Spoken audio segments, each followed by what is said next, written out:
Worst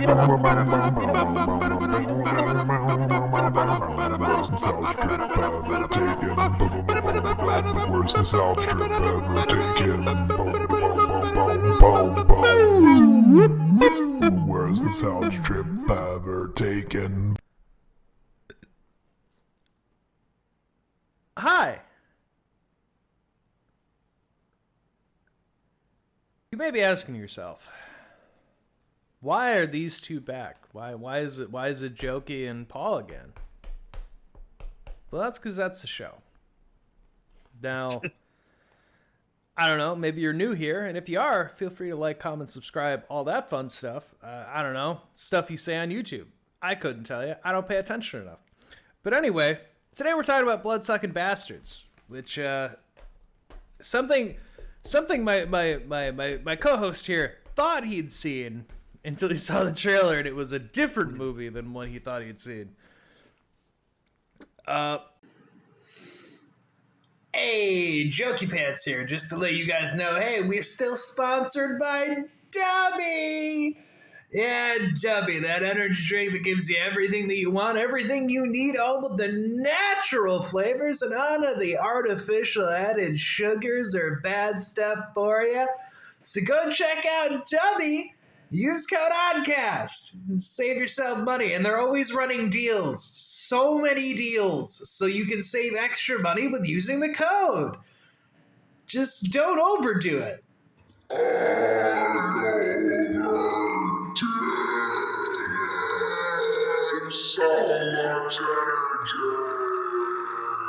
This movie came out in 2015. It's directed by Brian O'Connell, which I looked up Brian O'Connell to see if it was like a Stan Winston where I'd seen other stuff. No, this is like the only movie he did that wasn't like so obscure you've never heard of it before in your life. It's not that this movie is awful. Usually when people say that, it means they did porn. But, it's like... Yeah, I guess so. Not porn. It's just very abstract movies from what I saw. Like the kind of movies you see like on like Freebie or Tubi that like you would just never see otherwise. That's the kind of thing where it looked like he's been doing, because nothing else in there is a movie I've ever heard of or seen in his filmography. And I'm like, okay, so this was like the one movie he did that seemed to get more attention. But this one starring Pedro Pascal, which, if you're wondering, why did you pick this movie? Because Pedro Pascal and Fantastic Four literally releases this month. So I was like, hey, I need a Pedro Pascal movie. This is what you get, folks.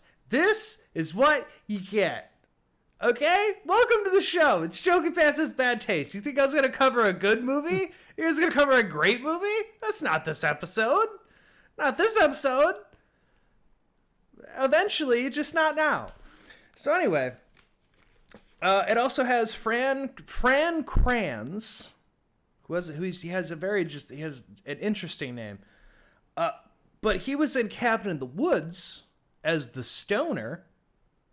That's where I recognize that doesn't narrow it down. I would need to go back.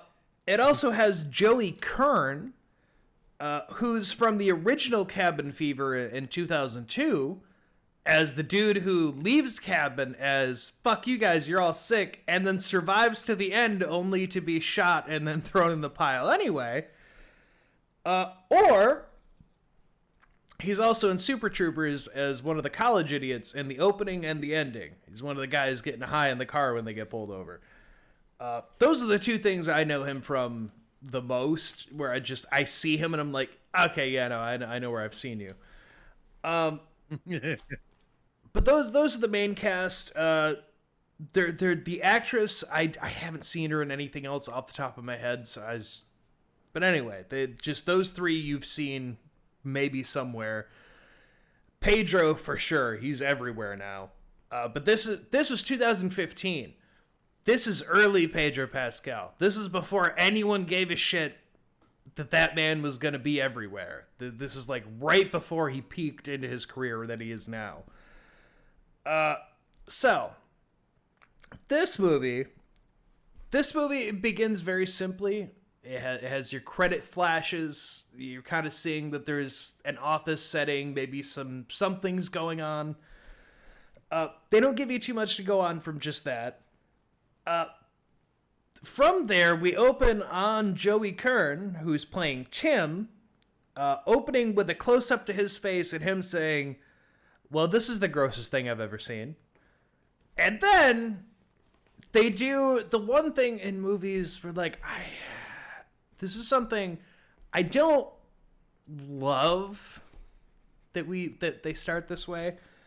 Because then it immediately cuts to 2 days earlier, and then we're going to see everything leading up to that. And I'm like, do we need to do that? Do we need to open with that one-liner from him? I think you could have just you could have cut that scene out, and you could have just started the movie the 2 days earlier thing. Like that, you could have just started there.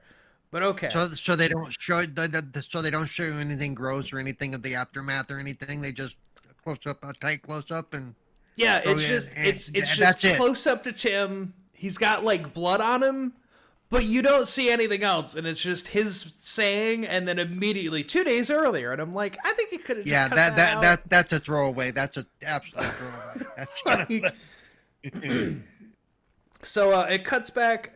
When we cut to the 2 days earlier, we see Tim on a sales call, and boy, it takes me back to when I worked at Empyreon, which was a telemarketing company, and God, was it awful. And just everything in this movie brings back memories of working in that place. The fucking around, the him on the call, where literally it's just, as they hang up, it's like, you stupid bitch, you wanted it, you stupid bitch, don't you hang up on me! And I was like, yeah, I've been there, where you're just mid-conversation with someone, and they just hang up, and you're like, that was a waste of time for me. All right. But with this, while they're doing that, we meet our other main character, Evan, played by the Fran Kranz there. And they start just making small talk, just that the office sucks. Their jobs as salespeople just suck. This is all terrible. And immediately I'm just like, yeah, that's exactly right. And then we get pan over throughout the whole office, just people playing like paper wastebasket stuff and like goofing off, making bets on sports, which again, Empyreon, I all the things happen in this movie other than the main premise later are things where I'm like, yeah, no, that was every day. Every day it was something like that. We also see everyone shits on the new guy, Jack the intern, where he's asking where the boss is because he's late, and they're immediately just like, I don't know, why don't you go clean the toilets, new guy? So Jack's like, all right, whatever. So he takes out the trash. He's just trying to get away from everybody. He runs into their security guard, Frank, who's just like, hey, thanks for pitching in and helping out, blah, blah, blah. Great. You know, he's Jack's having a fun time just so far. Doesn't really matter because he gets jumped from behind and he gets taken out.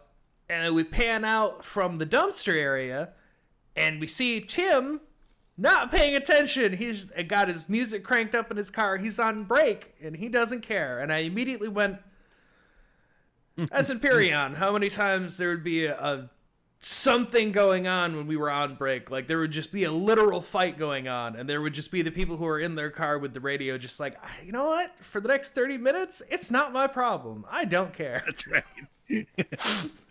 So yeah.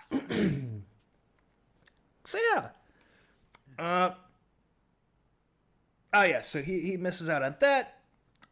Evan, back over to him. He's trying to manage because he's trying to be the sales manager job, but no one cares. No one gives a flying fuck that he's trying to manage them. Like they don't want to go do sales. Who cares? So you know he's in the break room. He's meeting up with a bunch of other people, and we get a little bit more dynamic with a couple of the other guys. But his ex walks in, Amanda. And he tries to make some small talk, but you don't quite know what's happened yet, but clearly he did something, and she's real mad at him, so he gets rejected almost immediately. And then, because he doesn't say what's going on, she walks away. Good old Tim, his best friend, throws him under the bus immediately and tells everyone what happened, which was that she said, "I love you," and he said, "Oh, no, oh." Yeah, And that always was works it. out well. Yeah, that always works out well. Yeah, it goes so great. It goes so great when you tell him that. And literally everyone in the room goes, "You could have said anything other than that. You could have told her that you killed a dog, and it would have been better than what you said." Like, which, to be fair, yeah, man, don't freeze up in that moment. That's women don't play around on that. So yeah, No. yeah, no, you could have said anything else. But there's an awkward moment where the one of the guys makes like an awkward joke, ruins the moment, everyone leaves. Evan, once again, he tries to manage everyone. It's like, "Hey guys, get on the sales, come on, let's get those sales calls." And again, no one fucking cares, especially because of what just happened in the break room. Everyone immediately is like, Right. "Yeah, we got no respect for you." Like, oh, and the secretary here, she has a crush on Evan. A very big crush. She makes it very clear. Like, "I heard what happened. That's so terrible." And yeah, he doesn't care, though. He just quickly, like, brushes it off until she goes, "Yeah, she's head of HR. She sent out a memo. Like, literally sent a memo to everyone of that they're no longer seeing each other." And he's just like, "Oh, that's Wow. cool." Like, Well, okay then. Yeah. yeah. So yeah, he ends up. Evan runs into the boss, who's played by Joel Murray, who I only know off the top of my head from one other movie, which was God Bless America. Past that, I can't recall where I've seen him. But that's Ted, the boss man Ted. And he tells Evan, like, "Hey, I need you to rally everybody up. I got a big announcement to make." So in Evan's mind, it's like, "I'm finally going to get the sales manager job. This is finally happening. He said he's got big moves and I need to rally everyone up." Oh, more of my life at Empyreon, as it just is more sales calls and listening to the people argue with other people on the phone, and then other people who are just jerking off in the background, not doing anything. So Evan goes over to HR, tries talking to his ex, and he's like, "Hey, not to be awkward, like, there's going to be an announcement, so, like, just make sure everyone knows, blah, blah, blah, and, like, probably going to need to clear out this office because it's probably going to be my office now." Trying to make, like, a big deal about it. But his dreams immediately get crushed in the meeting because turns out there's someone else coming. As Ted reveals Max Phillips, who's Pedro Pascal's character. He's like, "This is our new sales manager. He's got all the qualifications. He does great." And Evans feels real mad for good reason. Buddy, I've been there. There was a point working at Empyreon where I was part of an acting floor manager for my team. While they tried to figure out who was actually going to take the job. And then, classic Empyreon. I could say all this because Empyreon went under. And I can't believe it took them that long to go under. But basically, I did all the work. The person that they put in charge, she was somebody that they didn't like. So Empyreon was for the department I was in, was for DirecTV. And she was originally in the department called Winback, which Winback, you made a lot more money, but you had to call people that had disconnected DirecTV, and there had been like 2 years, and you get to call them and go, "Hey, I see you're with blah, blah, blah. We'd love for you to come back here. And they give you all the deals and whatnot to get you to come back. They hated her there. Our department was retention, so we were very much like, what's an issue you're having? All right, let's try to fix that. And they wanted us to sell equipment. They put her as the sales, like the team manager, because they were like, she's going to fail. And then we have reason to fire her because we don't really have one right now other than she just kind of sucks. I had to deal with that. All right, I had to deal with that manager who was just in over her head and had to rely on everyone else because she had no idea what she was doing. It was really great. Needless to say, as nice of a person as I am, I had no respect for her as my boss at all because it was bad. It was bad. So I get it, Evan. I get it. You did all the work, and then they're like, nah, this person. Who's that person? I don't know. This is the person we picked. Like, all right, fuck me then. I did all that for nothing. He makes a literal vampire speech when he enters the room. He just literally he's not even hiding it, where he's like, yeah, we just need to kill the competition and suck the life out of them right through the phones. Blah, blah, blah. And it's just like, it's a straight up vampire talk, man. Like, everything he's saying.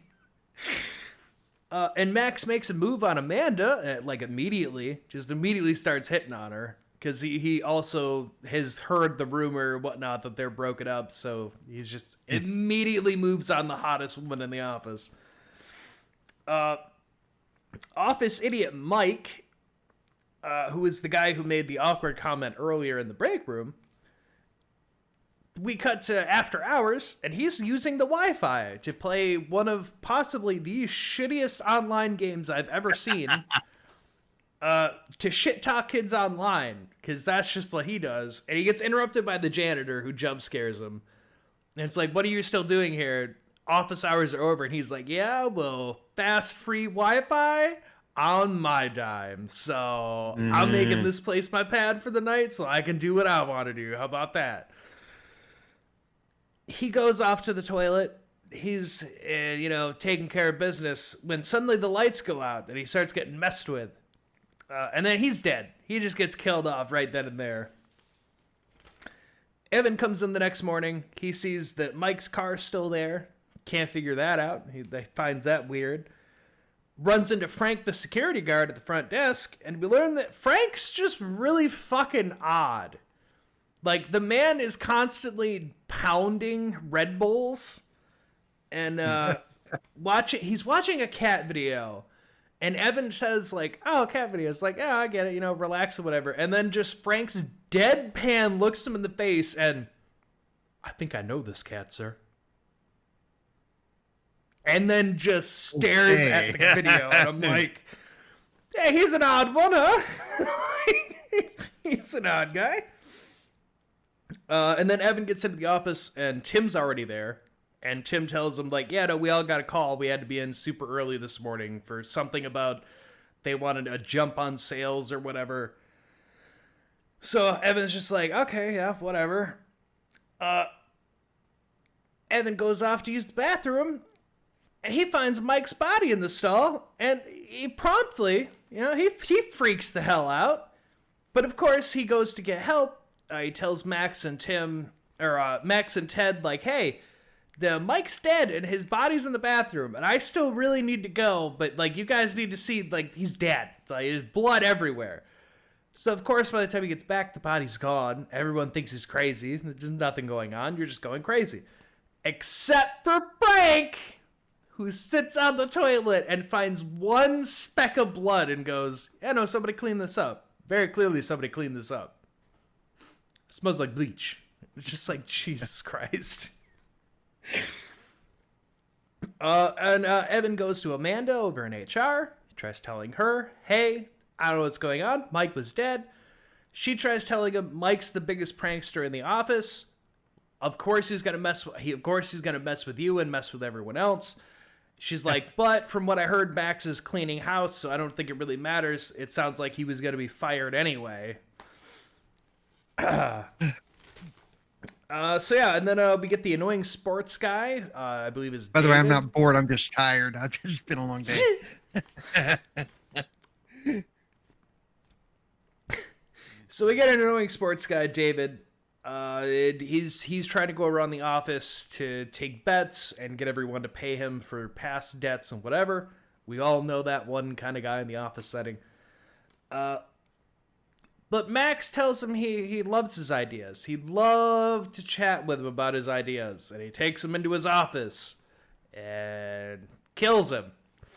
And, while that's going on, Evan uses his crush with the secretary to his advantage. He's like, hey, Mike had all the shit I need for like our PowerPoint presentation on the meeting tomorrow on his computer. I can't get into it. Can you go get me the sales references in the basement? And she does it because she thinks she's going to get a dinner or something out of it because Evan's kind of a dick. And David comes back.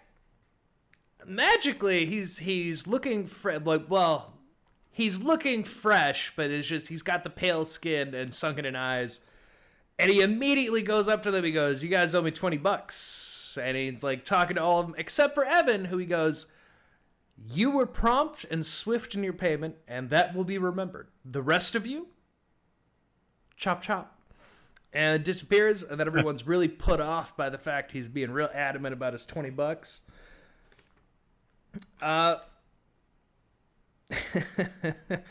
Yeah, so in the basement, the secretary gets attacked by someone. They don't show you who, but she gets attacked. She gets turned. Meanwhile, Tim goes to make breakfast burritos or lunch burritos. I don't know. Just goes to make burritos. Runs into Amanda, and he's like, hey, you and my buddy Evan, you guys had problems. Let's hash this out. And like has a whole it's a nice little moment, like best friend trying to help his other friend, but then Evan walks in and kind of hears some things he probably shouldn't have heard and gets his feelings hurt a little bit more, as Amanda's real blunt about that he really hurt her feelings and could have said literally anything other than no in that situation. So people are acting strange. A couple of them anyway. Got the secretary now, David and Mike, who I think Mike is just dead for the moment. I don't think he comes back till later. So anyway, Evan and Andrew. Evan and Andrew stay late. They're going over the charts. They're making the PowerPoint presentation. But then he has to go down. Andrew has to go down to the basement because the secretary never came back with those stats he needed, and they still can't get into Mike's computer. So Andrew goes down there. He gets attacked by the secretary, and he can't fight worth shit. He tries getting like a chair and just like spins the little fucking wheels, which does nothing. So he immediately gets attacked. Stumbles back upstairs. While he's doing so, Evan finds all the folders in Max's office and starts going through and sees people who are circled, people who have an X through them, and he's like, wow, he really is like, he's cleaning house on everyone. He thinks it's all the people that are going to be fired. Except for him, he didn't bother to X, cross, or do anything to his folder, and he's very confused by that.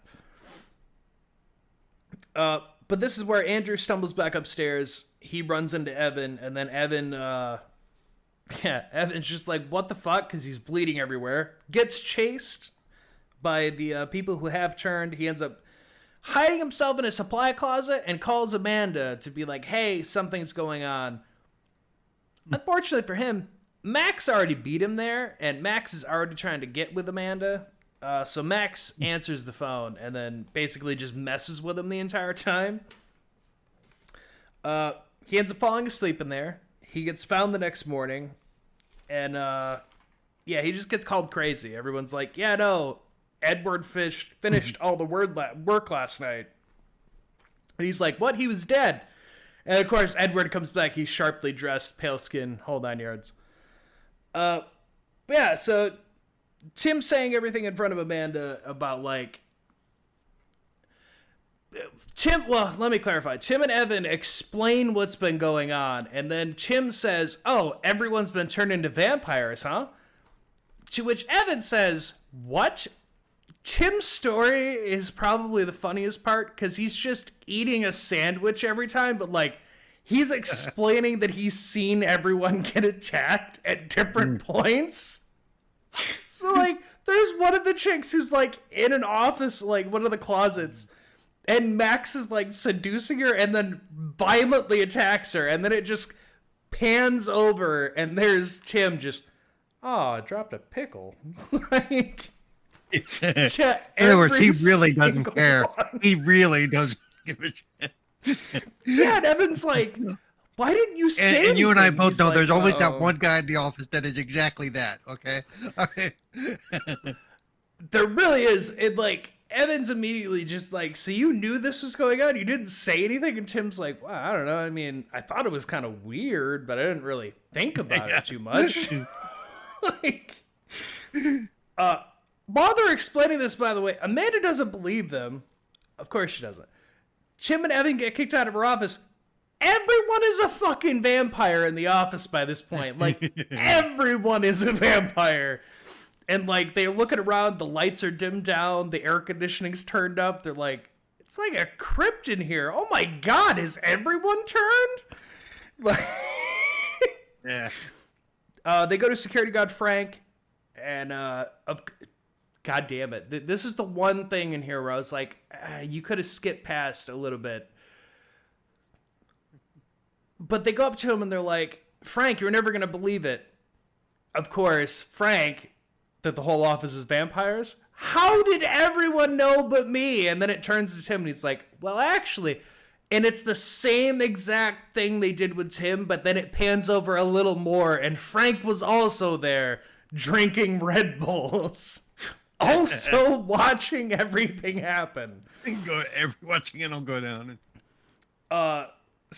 So yeah, they go to get some weapons. Weapons have been stolen. You find out the janitor was turned, and then the janitor immediately is like, "Yeah, I was like the first one turned."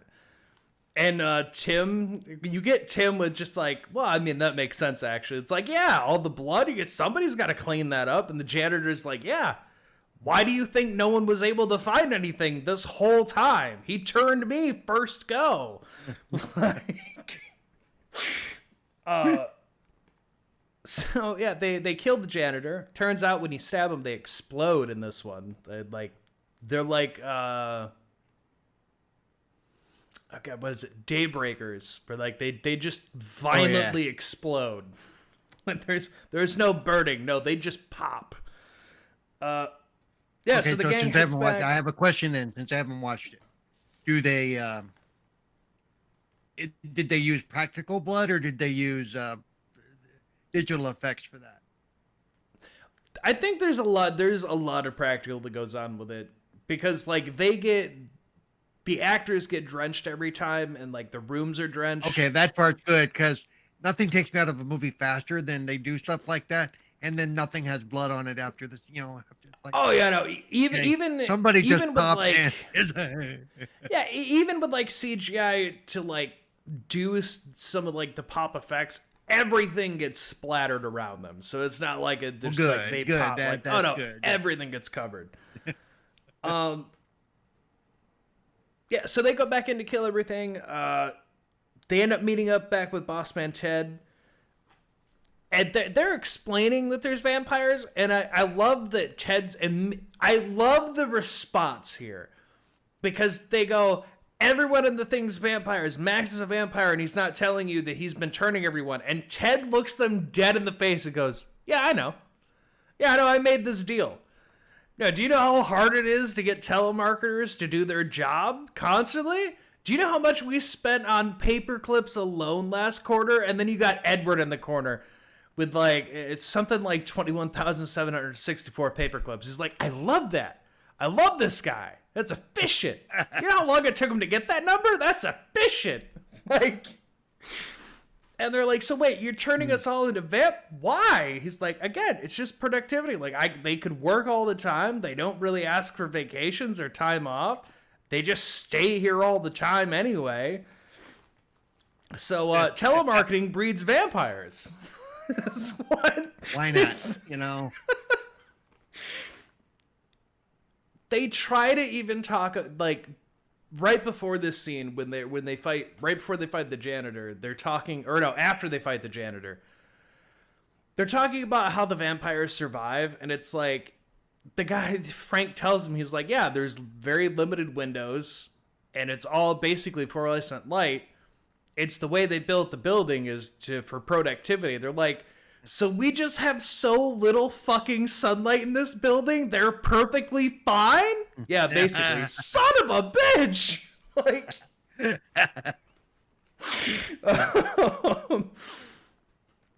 so the group tries to convince Ted to do away with this because he's going to get killed anyway. And Max doesn't hesitate, just kills him immediately. It's like, well...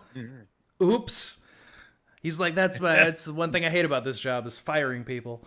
And this is a bit of a laugh too, because obviously Max is talking about charting him, and they go, no, we're just gonna walk out of here and leave, and that's what's gonna happen. He's like, okay, bye, see you, just walk out, goodbye then. Here's the thing, they would have probably been able to leave. As they're leaving, Tim sees Dave and immediately cracks a joke about being that he's undead, that he's now like a fit sports guy, and it's funny that he was fat when he was a human, basically. And of course, that immediately sparks the fight. So now they have to fight their way out because, you know, Tim couldn't just leave without getting that one remark in there. So yeah, they fight everybody. They fight all the vampires, and then Max. There's a lot of back and forth with Max and Andrew in the back about like, do we micromanage? Do we not micromanage? You just gotta let people do what they're gonna do, and like, all the vampires get killed, and you think it's fine until they turn around, and then you get Max with, what? Did you think that they were the only ones? I got to start with the legal team before I could take the whole building. So, and then the elevator comes up with all the lawyers. Frank sacrifices himself so that Evan can save Amanda. Evan and Amanda fight Max. They finish Max off, and you get the movie line in the final act fight here, where Evan stabs Max and he tells him, quote, "Die, you blood-sucking bastard." Oh, there you go. Yeah. They had to do it, you know. Oh, they did. It was a nice little thing in there. While the fight's going on, also, Edward, the vampire, kills Dave, and then him and Tim basically just have a back and forth the entire time about like, all right, so option 1 is that I bite you and I turn you, and this is all over. Option 2, you kill me and then you get to leave, but then I'm dead. And then it's like, it keeps cutting in with them while they're dealing with Max, where like they're tossing burritos back and forth, and it's like, okay, well, option 8, we both die. And like, well, I don't like that because then I'm dead. Like, which it's a nice little thing there. But yeah, then we're back at where the movie opened with, where Tim's talking about it's the most disgusting thing he's ever seen, until he opens the door and we find Evan and Amanda making out. And he goes, actually, clarification, that's the grossest thing I've ever seen. Does blood just do that to you guys? Or, like, is that just a thing now? It's a happy ending. All 3 friends walk out. They leave the building. They just walk down the street, just like, fuck it. Like, we're done. We're leaving. Cleaning lady shows up. She's cleaning up the front desk. She has no idea what she's about to walk into downstairs. And then we start to get credits, but then it cuts back to the cleaning lady down in the basement, or like the lower level there. Just cleaning the office. Like, she's just like, whatever, it's another day. Just gotta clean up apparently clothes and blood everywhere. But that's when you see Andrew was left alive. They didn't kill all the vampires. Andrew immediately bites her and then goes, "My office in 10 minutes, quarterly meeting." So basically just ending it like he's just gonna continue doing his thing. Yeah, Sounds like it. Yeah. And that's Bloodsucking Bastards from 2015. It's not the worst movie. It's interesting enough to where it'll bring you some laughs. Yeah, if you haven't seen it, I'd still suggest seeing it for yourself. A lot of the things, it's not the worst movie I've ever seen, and it's an early Pedro Pascal, so it's interesting to know he went from this to becoming bigger the way he did. It sounds like they had fun, which is sometimes what I'm looking for in movies like this, So they have fun with it. It's a fun time. I also just like that Frank is just very odd when you meet him, and he just stays odd throughout the rest of the movie. It's just an oddball character. But again, we got to say it every time because people keep doing things in horror movies. Don't prank your friends as a serial killer. Don't bury the dead under the road. Don't dump chemicals in the sewer. Stay out of the water. I mean, don't make deals with witches. Yeah, that's a big one. Yeah. Yeah, it should be another one. That seems to happen a lot. But overall, we'll catch you on the next one. God only knows what the next one will be. But stay out, stay happy. We'll see you later. Bye, y'all.